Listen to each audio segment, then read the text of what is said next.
આ રીતે બીજ લેવાનું, મગફળીના ગોળા, ચણા અને ડ્રાયફ્રૂટ, બદામ, કાજુ, અખરોટ અને મખાનાને ગરમ કરી ભાગી જાય ત્યાં સુધી અને ગરમ કરવાના, શેકી લેવાના.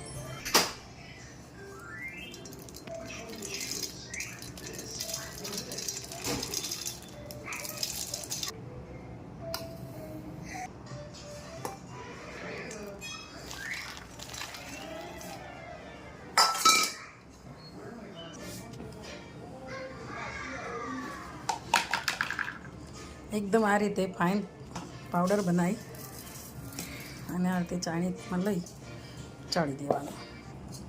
એ જ રીતે ડ્રાયફ્રૂટ પણ અંદર નાખીને એની પણ ફાઇન પેસ્ટ.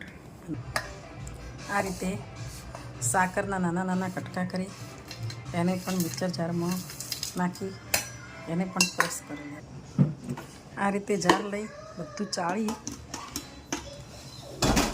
અને પાવડર